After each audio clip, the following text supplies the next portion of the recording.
Hello mamas, today I am here to share with you everything that I've learned over the past 6 weeks.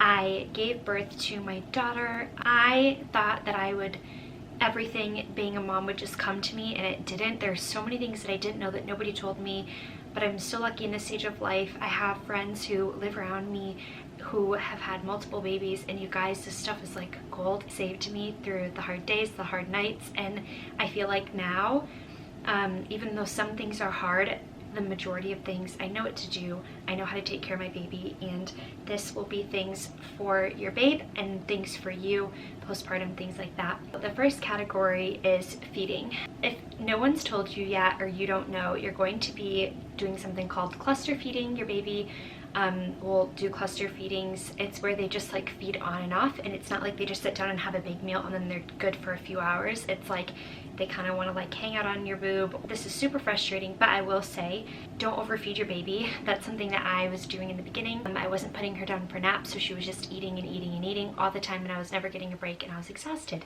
And right now she's sleeping. I have her in the living room taking a nap. That's the only reason how I'm able to film this, is because she's napping finally. It took me all day, but she's finally down. Keep track of how often your baby's eating, just because you want to make sure that you're not overfeeding them. It won't hurt them. Zara would spit up a lot really badly because she was just eating way too much. So then when I started putting her down for naps, she stopped spitting up as much. Also, if you have a spitty baby, you probably will. Make sure to keep them upright a little bit when they're eating and after it. And you cannot over burp your baby. I will say, make sure that you're burping your baby throughout feedings, and that will help a lot with them spitting up all over you and all over their outfits. Keeping them on a schedule, an eating schedule. I am currently doing the Taking Care of Babies course. I couldn't recommend this course any more than I will on here. It is absolutely incredible, you guys. It's taught me so much. I had the newborn, and then like the next one, like I got the bundle, and it's just incredible. And I'll tell you when I talk about sleep all the ways that it's benefited us. Breastfeeding. Oh, you guys, breastfeeding is so hard. I did not know how hard it could be. I was in tears the first few weeks I was breastfeeding Zara. I did not know how to do it. When I was at the hospital, no one helped me. The nurses, they're not lactation consultants. They don't know what they're doing usually. A lot of my nurses hadn't even had kids, so you can imagine they had no idea what they were doing. Few YouTube videos, look up on YouTube how to get a baby to latch properly. That saved me. Before I learned that, I had to use nipple guards, which I don't think are bad if you need to use them. It's like this clear thing that goes over your nipple. It takes the pain away. But the problem is that when I was healing my scabs, because I was actually bleeding because Zara wasn't latched properly, so it was very painful. My nipples would bleed. She's now used to the nipple guard, and she won't nurse unless I have it on, which is very frustrating, but you don't want your baby to become dependent on them. Also, if you're breastfeeding and feeding your baby a bottle, make sure that you pace feed them their bottles. You can look it up on YouTube. I won't go into what it is, but essentially it's just making sure that you're not feeding them a bottle really fast, because then they're not going to want to work while you're breastfeeding them. But for me, sometimes I have to have AJ give her a bottle, or I give her a bottle in some circumstances with my pumped breast milk. So yeah, that's really helpful. But luckily Zara's great with latching on to bottles, pacifiers. Well, she was great with my boob until I overused the nipple guard. If your nipples hurt, make sure you get like lanolin or back balm, something with lanolin to put on them. That'll help them heal really, really fast. Breast pumps are awesome, but you guys, pumping is really annoying, and you don't always have time to grab all your stuff and set it all up. So the Haakaa is the silicone thing that you suction it to your boob. It will catch your letdown, it will catch your milk. So I don't even pump very often. I just put it on while I'm feeding on the opposite breast that I'm not feeding Zara. I just put it on, it catches my milk. I don't know, I didn't even know about this, you guys, until my friend, she's so sweet, she uses her, she brought me it right after I had Zara, and has been like letting me borrow one, but I finally just ordered one off Amazon. They're like 20 bucks, but you will use it so every day. You'll use it multiple times a day. It's the best $20 investment ever for you and baby. And then I just will put the milk in the fridge. It can be in the fridge for 6 days, or it can be frozen for 6 months. It can be sat out for like 5 to 7 hours, they say. I think it depends on the room temperature. So it's like the 6-6-6 rule. 6 hours, not refrigerated, 6 days in the fridge, and then 6 months in the freezer. And that's how you can build up a milk supply. I will say in the first First couple weeks is so brutal, you guys. It's not always that bad. You feed baby every couple of hours, you hardly get any sleep. So what I did with my extra milk from the Haka, I would let people give her bottles. The only thing that sucked about that was, and I don't have a stash now and it's been 7 weeks, I have one bag of milk in the freezer, 4 ounces, and then a little bit in the fridge, what I've caught the past few days a couple times. And she seemed really fussy. I will give her a bottle of my pumped milk, and then she goes right to sleep and will sleep for like anywhere from 6 to 7 hours, which is awesome. Let's go into sleep. So again, sleep training. Sleep training is where you essentially get your baby to sleep like for a very long period over the night, and they do not need to wake up to get their diaper fed or to eat.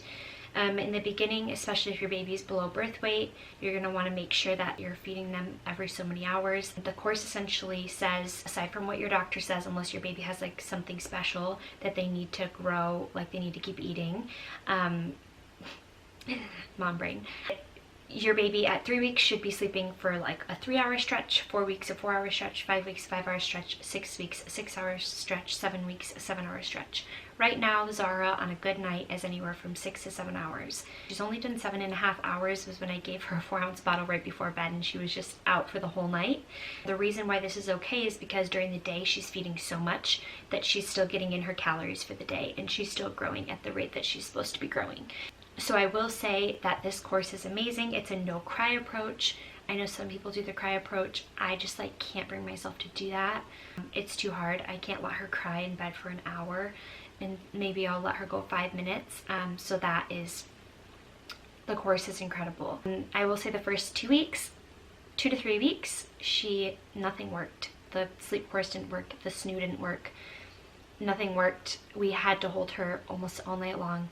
And I have been told that that is very common. If you're gonna have your baby though in bed or whatever, just make sure that you like look up all the guidelines of how to co-sleep and all of that. Zara doesn't co-sleep with us anymore, but sometimes in the morning, if it's around 6 or 7 and she wants to feed and I'm still really tired, I'll just do the proper co-sleeping where I kind of lay on my side, she lays down next to me, I nurse her, and then like we'll both fall asleep and kind of like sleep and nurse for a few hours on and off because I have no reason to be up early. Okay, you guys, these next few things, these are like game changers. So Zara does not like to nap during the day. She's such a princess. That's what her name means. Zara means like blossoming princess. She's so cute. But if she doesn't have these things, like she's not going to go to bed. She's not going to take a nap. So first thing, swaddle. A lot of people say, my baby doesn't like to be swaddled. Your baby does like to be swaddled, you're just not incorporating the other things. The other things are a pacifier, if you're okay with them taking one, and they'll take one, and white noise and movement. So get a sound machine. I have the Hatch Baby, but any sound machine will work. Sometimes if you don't have a sound machine, you can just use YouTube and turn on white noise. You need a sound machine, you need some type of movement. So usually like it's like the soft knees where you kind of stand and you go like this and you hold them and you like pat their back. Swaddled with the sound machine, with the passy, like she's out. Like that is like magic. If your baby's really fussy during the day, it's probably because they're overtired. I did not, I'm still swaying because I'm like used to swaying. I'm used to holding her all the time. Zara was so over fussy. I was getting so frustrated, and I realized like in the sleep course, oh my gosh, I'm not doing the schedule. It's eat, awake, sleep. And they tell you why. There's like kind of like a schedule that we don't go by at all, but I try. It doesn't always work out because they're babies and they don't like schedules. They do like schedules once they know the schedule, but it's like teaching them the schedule. I will put her down for naps, and she's such a better baby now. She doesn't get overtired because now I'm putting her in a place where the sound machine's on, it's dark, she's swaddled, no interruptions, and she sleeps, and it's absolutely incredible, you guys. I will say for sleeping at night, we have the snoo. It is absolutely incredible. It is a little bit pricey. It's $1,200 if you want to buy it, but if you just want to rent it, you can rent it. I believe it's $150 a month, which is what we're doing, although I wish I would have just bought it because I want to have 4 kids, and I will use it with all my kids. I absolutely love it. Yeah, and I will say my husband is really big. We're both really big on keeping radiation from your baby. You should never be laying your cell phone right next to your baby, have the Wi-Fi near the baby's room, or you guys, I used to think he was like crazy, but there's research and I've looked into it, and radiation is really, really bad for babies, which is one reason why we don't have the Owlette. I know it's like, I don't know. If it was up to me, honestly, I'd probably get the Owlette, even though it does have radiation, because it's like such a sound of mine. But anyways, back to the snoo. We have it off the Bluetooth setting. The doctor who made it so that it has a shield. You can turn off the Bluetooth setting and it'll protect the baby from radiation, which is the setting we have it on. So a lot of people don't want to get it for that reason. Radiation is super bad for people, but let alone babies, because of like their bones and everything. I don't know, look it up. So other than that though, it didn't have that, we wouldn't have the snoo, but you guys, it's incredible. It like rocks side to side and it plays a noise, and I swear that's one of the reasons why she's such a good sleeper, is because she sleeps in it. One night, I think it was Christmas night, I didn't even hear her, but my husband said that she woke up and she was crying in the middle of the night and the snoo just put her back to sleep. Like, incredible. It doesn't always work like magic, but it really, really does help so much, and then they grow into it and get used to it. Also, since it is winter here and they do need to be swaddled, I swaddle her in her halo. The Ollie swaddle's awesome, but it's not warm enough and it's not cozy enough for her, so she loves the halo flannel swaddles. I put her in that, and then I strap her into the swaddle. A lot of babies don't love the snoo because they first need to be swaddled in like a really good swaddle that's like Velcro, and then you put them in there, and if it starts to get too tight, just up to the medium placeholder that it has for your baby. If your baby doesn't like to nap, wear them. So put them in one of the baby carriers that you have for them. Whatever you have will work. And even if they cry for like 5 minutes, keep moving, clean your house, or like walk. Babies actually don't like to be swayed side to side. They like to be bounced up and down, because when they were in their womb, they were used to like a lot of movement, you guys. Like, you were walking around. That's why they would sleep during the day, because they love movement. And so sometimes Zara will cry for 5 minutes and I put her in there, and then she's out and I just clean my house, and it's a workout, because an 8-pound baby is like a lot more heavier than you'd think when you're like mopping and sweeping your floors. But I get stuff done and she gets a nap, and it is a win-win for everyone.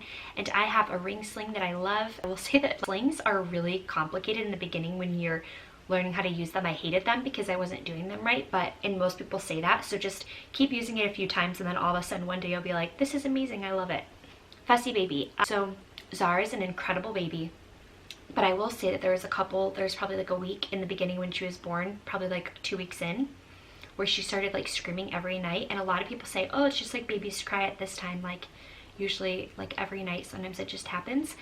But I will say I cut out dairy, and I started giving her grape water if she was like really, really fussy, and it's just all of a sudden she's like a different baby. I was so scared that she was gonna be like colicky, but I know it's hard, but a lot of people have to go dairy free because the baby's digestive system, they're not fully developed, and so like they can't digest things that we can. So anything that you have in your system, your baby's getting. So I cut out dairy. That was a game changer. I give it at least a few weeks out of your system to see changes, although mine was like right away. And then also grape water. A lot of people don't like to give their babies anything but breast milk. I totally get it, but I just get the all natural one that just has like natural ingredients. And you guys, again, it's such a game changer for her gas. Also look up on YouTube how to manually fart a baby, and that will help get their gas out. And then the only time she's fussy, honestly, is every once in a while. If she's a little bit constipated, she'll just kind of like pull off my boob and like get kind of like this, but I'll just give her grape water or swaddle her and she's fine. All right, now for the mama stuff.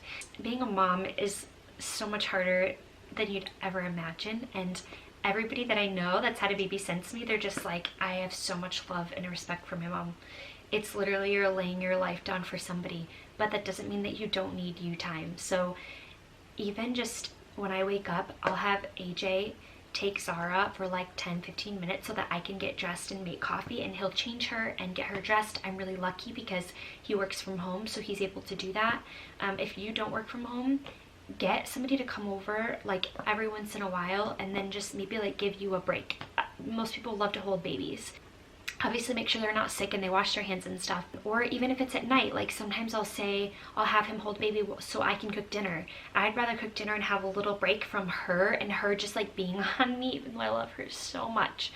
But it's just so nice to have like a little break so that I can make dinner, and I love cooking, and then I can just go make something really quick in the Instant Pot. If you don't have an Instant Pot, just get one. That's all I'm gonna say, or else I could go on for 12 hours. Get an Instant Pot if you're gonna have a baby or you have a baby. So I'll make dinner really quick. The other day during her nap time, I just went and I took a shower. Oh, it was so incredible. He was home, so he was like keeping an eye on her, but I think I took like a 20+ minute shower, and I just sat down and had worship music on, and I was just like, this is You guys, the things that we take for granted when we're single or single and married and or don't have babies, like it's just incredible. Like if you are a new mom, give yourself grace. The hardest thing is like pulling on my husband AJ all the time. You have to ask your husband for help. There's still like things I have to ask him for that I don't want to, but you guys, mamas, you have to have your husbands help you so much. If you are a single mom, there's other single moms out there that will give you better advice. I don't have advice for you, but if you're married,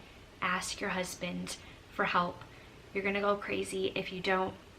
And I don't know, if you have stitches, whether you had a C-section or tore, I tore really badly, you're not gonna be able to do anything for the first few weeks. You're gonna need a ton of help, and I wish that somebody would have told me. Luckily, my mom was here, and then my husband's mom was here, so it was fine. If you're not around family, you need a plan, because you will not be able to just get up and walk around and like easily like grab the baby.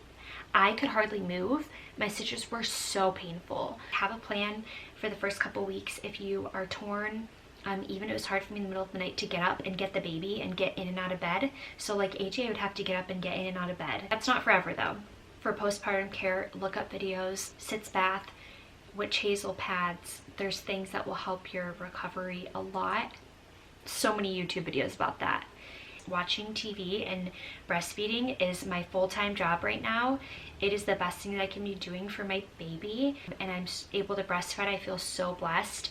And so give yourself grace. Like, motherhood is gonna look so different than what you think.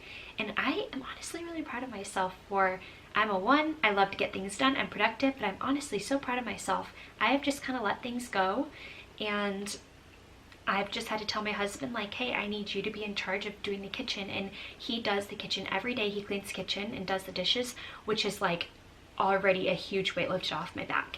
And so then throughout the day, when I have 10-20 minutes, little nap here, a little break there, I'll throw in a load of laundry, I'll fold half the bin of laundry. You just like, you make it work, you fit things in. Moms are so awesome. They're just great. Like, you will figure it out. Just don't be alone. Pull on people, ask people for help. There's probably a lot more people around you that want to help than you think, that will even come over and like take care of your baby for a little bit while you can shower or do whatever. Don't be afraid to pull on other moms. They know how hard it is. So yeah, I hope that you guys enjoyed this video. Congratulations if you're pregnant or you already have a baby. It's the most fun thing. It's so hard, but it's the most beautiful thing. I love my daughter so much. I already want another baby. I don't want to give birth to another baby. Go watch my birth story, because it was so hard. It was so tough. But I love the baby stage. Newborn stage is so fun. But I'm also excited for when she's a little bit older and she can play and sleep through the night, and I don't have to breastfeed her every couple of hours or every 10 minutes. So I hope that you guys enjoyed this video. If you did, please like it. That helps me out a ton. And I'll talk to you guys soon. Bye.